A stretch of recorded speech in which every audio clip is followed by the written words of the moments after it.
back to my channel. This is Anastasia here with this week's Teen Mom Recap. Before I get started, I would love it if you would go ahead and subscribe to my channel. I post new videos every single week about whatever Teen Mom series is airing at the time. I make the episodes a lot shorter, sweeter, and funnier, and mine are free. So if that sounds interesting to you, go ahead and subscribe. Anyway, let's go ahead and get started with this week's episode.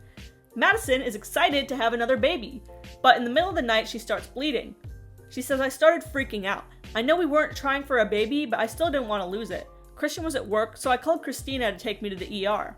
There, unfortunately, the doctors confirmed that she was in fact having a miscarriage. Later the next day, Christian says, "I don't understand what you're going through, but I want to help you. You're more supportive than I thought you would be. You've really been helping with Camille lately, and I appreciate that." And then she cries and she says, "We were happy about the pregnancy. I'm really sad about losing it." Next is Brianna. She got into a fight with her BFF Ashley. We got into a horrible fight. I asked her to wash Brayson and she said yes. Then when the day came, she gave a bunch of excuses as to why she couldn't.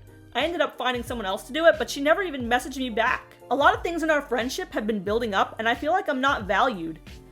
Vanessa says, "You expect to read each other's minds."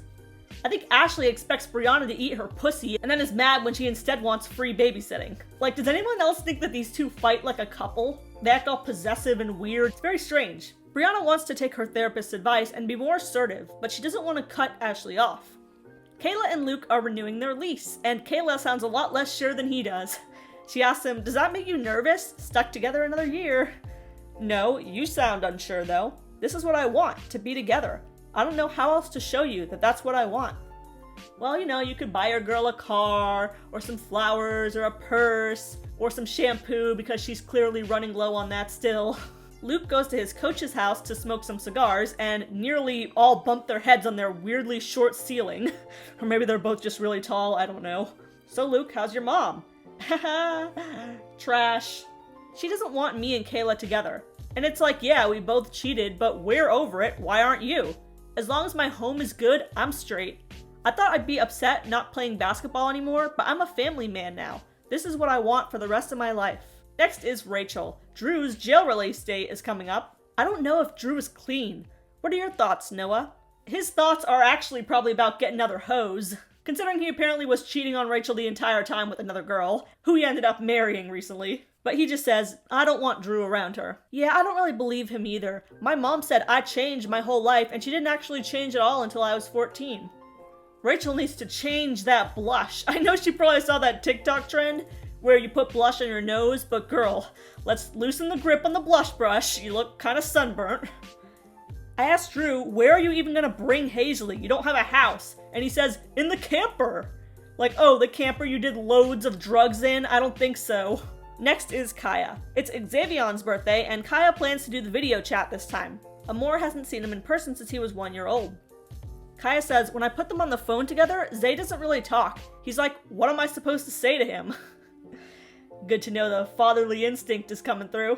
MTV goes on commercial break and everything while she's waiting for the video chat. It's like this big dramatic thing, only to find out after the break that Xavion never even showed up.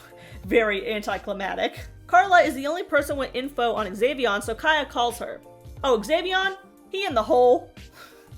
The hole is solitary confinement. In other words, Xavion was probably making hooch in the prison toilet or stabbed someone with a rubber pencil and he got sent to solitary and couldn't make the call. Carla says, "We're trying to find out what happened this time. They didn't give me any info. This might affect his release date too." Kaia feels completely left out of the loop. And I'm sure it doesn't help that Carla said "this time" as if it's happened like many times before. And Kaia just didn't know about it. Next is Madison. She hasn't heard from her dad at all since their miscarriage. She says, "I'm hurt and isolated." Then we move over to her dad and Christina. Christina says, "When Madison called and told me that she was having a miscarriage, I was just like, ugh." Her dad says, "How stupid could she be? Pregnant again?" Christina says, "I wanted to say something about that too, but the timing was just wrong." Her dad says, "I wouldn't have had anything good to say. There's steps that you can take to prevent having kids."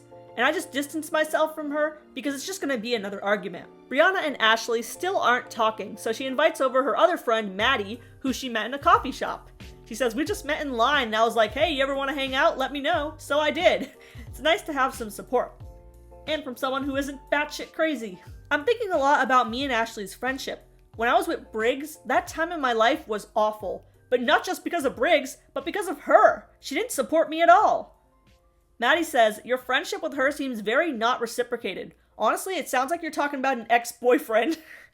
Yeah, thank you, Maddie. I'm not the only one here. Brianna's just like, yeah, but like, come on, elaborate. Like, obviously, everyone is thinking it. Something is not being said here. It's Kayla's birthday, but all she can think about is that this would have been the due date of the baby that she aborted. She says, everyone warned me about the physical pain, but no one prepared me for the mental side of it. I have a lot of guilt. It was a decision I made, so I don't feel like I have the right to grieve. I mean, yeah, when people want to pretend like abortion's a totally normal, okay thing to do for whatever political purpose, they don't like it when people speak about how it's actually awful and disgusting and people regret it. Like, people don't want to see that reality. Rachel let Drew see Hazley, but it was all off camera, which is really annoying.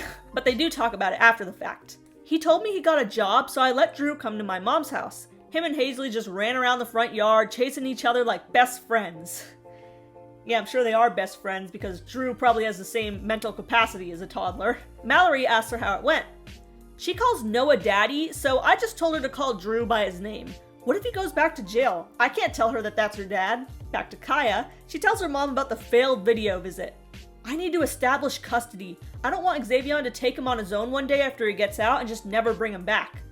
Literally, they have been saying every single episode for like 6 episodes in a row, I need to establish custody. I need to go establish custody, while taking no steps to actually do that. And then Tiffany says, it makes my ass itch thinking about him being home.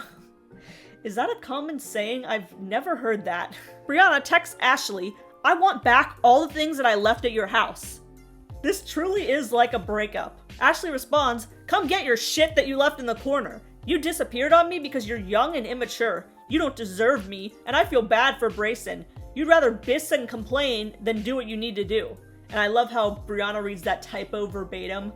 Biss, I guess she meant bitch. Brianna responds, you've never benefited either of our lives, Ashley. You're not worth my time, and you're not very mature yourself.